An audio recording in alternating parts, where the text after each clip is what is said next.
Сәлем баршаңызға, сіздерге лимон пирогын ұсынатын боламын. Алдымен менің каналыма тіркеліп, басқа да видеолар көре аласыздар. Бұл рецепттің видеоның астында жазулы тұр. Бізге керекті ұн, мак, сүт, қант, жұмыртқа, сарымай, лимонның қабығы және разрыхитель керек. Ерітілген сарымайымыздың үстіне қантымызды салып, миксерлейміз. Қантымыз ерігенше. Одан кейін бізге жұмыртқаның сарысы керек. Оны үстіне салып, тағы да миксерлейміз.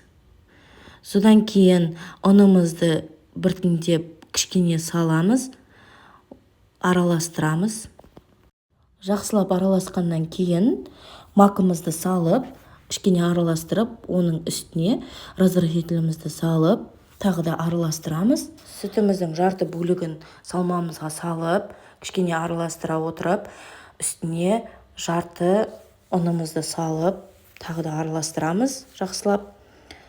Қалған сүтімізді тағы да құйып, тағы да араластырамыз. Осылайша қайталап отырамыз. Қалған ұнымызды үстіне салып, жақсылап біркелкі болып араластырып, болғаннан кейін манағы лимонның қабығын үстіне салып, тағы жақсылап араластырамыз, бәрі біріккенше.